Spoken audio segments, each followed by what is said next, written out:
Tempus here. Hello and welcome to another video. This time we are going to talk about gearing up in Mists of Pandaria, because right after you reach level 90, that is what you are going to want to do, so that you can get into heroic dungeons and get to raiding again. So, how do we go about gearing up in this new and crazy world? First things first, we want to get into heroic dungeons. Why? Because that is simply the place we can get gear for raids. So, how do we get the item level required for heroic dungeons? There are several ways.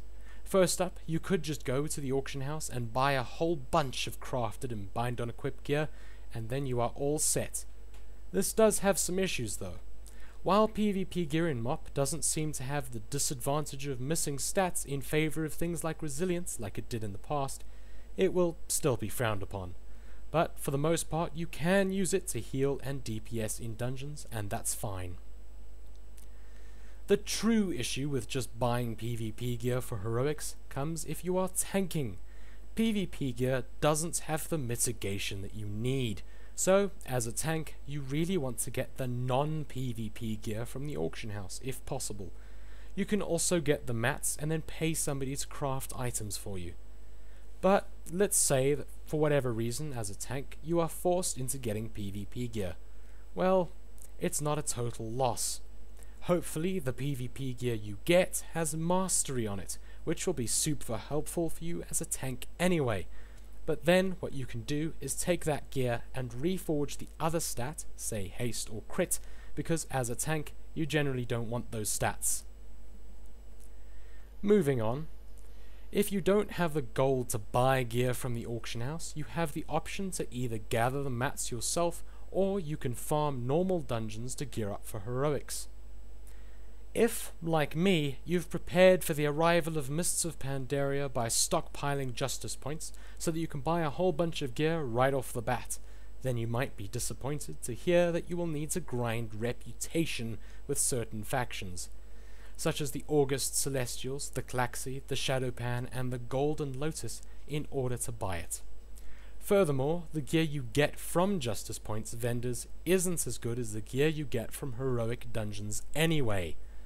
Regardless, you will want to get that rep from these factions, so that you can get your Valor Point gear, and that means it's not a totally wasted effort if you get nothing with your Justice Points. So, once you have the gear required for heroic dungeons, it's time to jump right in and get gear from those too. Best idea here is to get a full group of friends or guildies so that you not only have shorter queue times, but you also don't have to bear the frustration of pugs.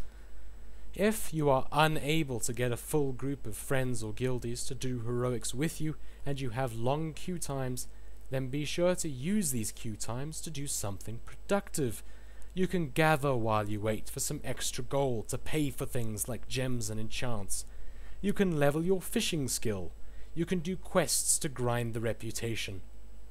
Remember, the best way to get a lot done in this game is to always be doing something productive. If possible, avoid just sitting around in a city for 30 minutes while you wait for your dungeon queue to pop, because that's a waste of your already scarce resource, time. You can also do a scenario and get decent gear from the quest rewards. They are also really easy to do and don't take much time. Beyond it all, you can also cheat. Just having gear that you can equip in your bags will boost your item level. So for example, I have an agility cloak, an engineering trinket, and a chest piece in my bags that has a higher level than the one I have equipped, and because it's not good for my spec, it's useless to me, but it still boosts my item level and lets me get into heroics. I strongly advise against cheating your item level, as item level requirements are in the game for a reason, so you really shouldn't use this trick at all, especially if you're a tank or a healer, but definitely not if you don't know what you're doing. When doing heroic dungeons, don't be scared to queue for specific ones each day to try and get your best in slot items. Be sure to use world events to help gear yourself up, such as the Brewfest dungeon, which is up at the moment. That's it for this guide to gearing up. I hope you enjoyed and found it useful, and if you did, be sure to comment, rate and subscribe. You can also follow me on Twitter at twitter.com/DGTempusFugit. The link is in the description.